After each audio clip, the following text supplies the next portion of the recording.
Today we're going to talk about this beauty called Opalina.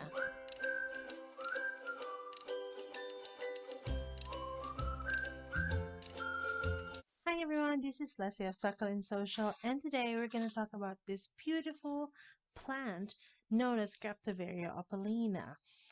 As you can see in the photo, usually it's a bit greenish, but these chubby leaves that we have here have pink tint on the edges, and that is because last winter we have fully exposed it to the winter sun, so it's looking very pink and pretty. But it has also grown a lot and actually overgrown its pot, as you can see here, and that is the reason that we have her today with us, because we're going to repot it into the new pot. um as you can see from here, it's looking very tight.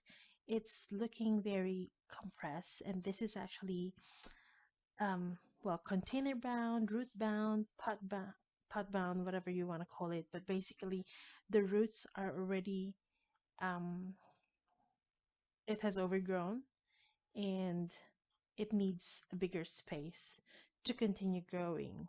If they don't have that space, what the roots do is that they just grow around the pot, and that thus it will make a very compact soil.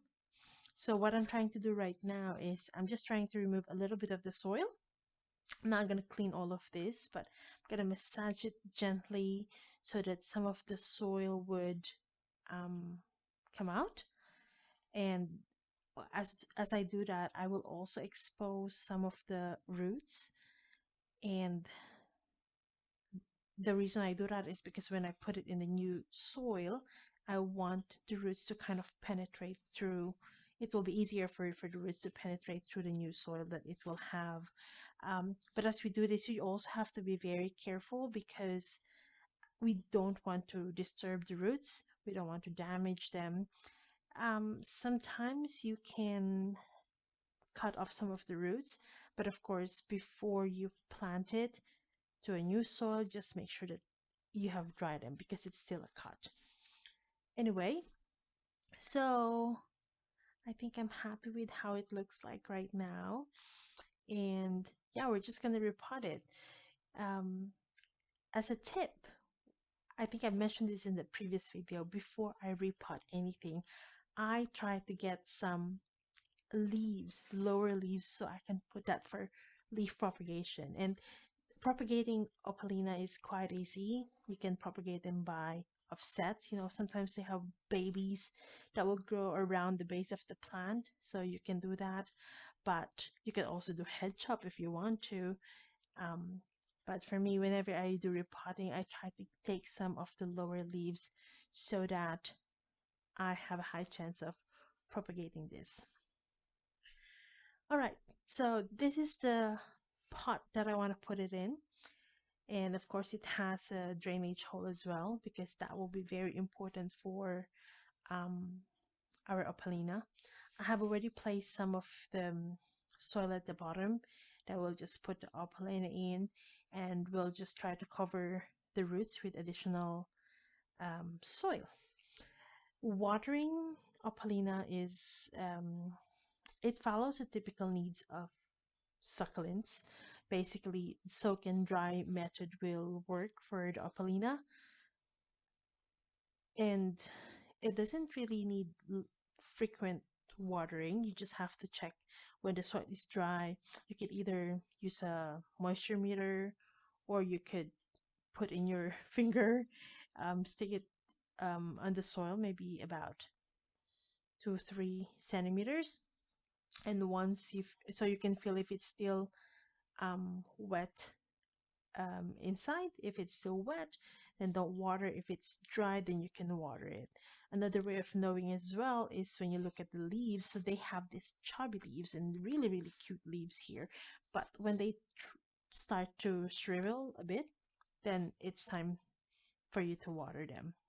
Or you can just know or feel the weight of your pot Once they get lighter than usual, then you know that okay, there's no water, there's no moisture in the soil, it's time to water them again.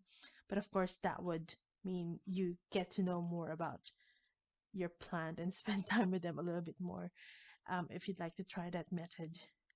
And basically, it would be best to restrain from watering than overwater them. It is easier to revive an underwater succulent than overwater one.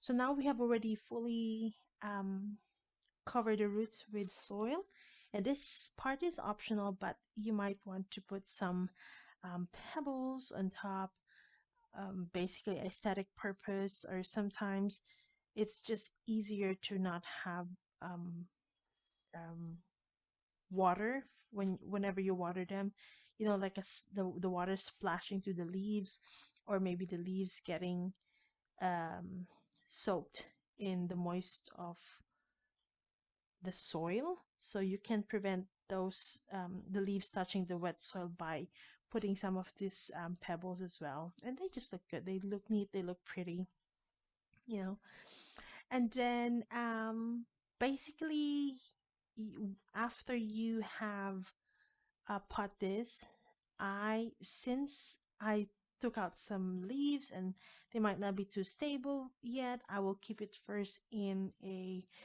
partially shaded area. But eventually, an opalina does well in a full sun or partial sun environment.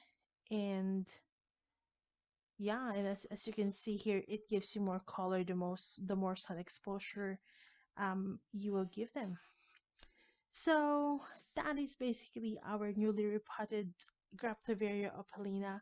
They look really pretty, and it's a good plant to have. And as you can see here, it actually also has a little bit of flower sprouting out because we're already in springtime here, and I'm so excited to see more of its full bloom. And that's about it. If you have questions, please let us know. If you have um, any suggestion, please do so. Just reach out to us and we'll be happy to feature it. If you haven't done so, please subscribe to our channel. We'll be more than happy to show you more of our videos. Until next time, bye for now.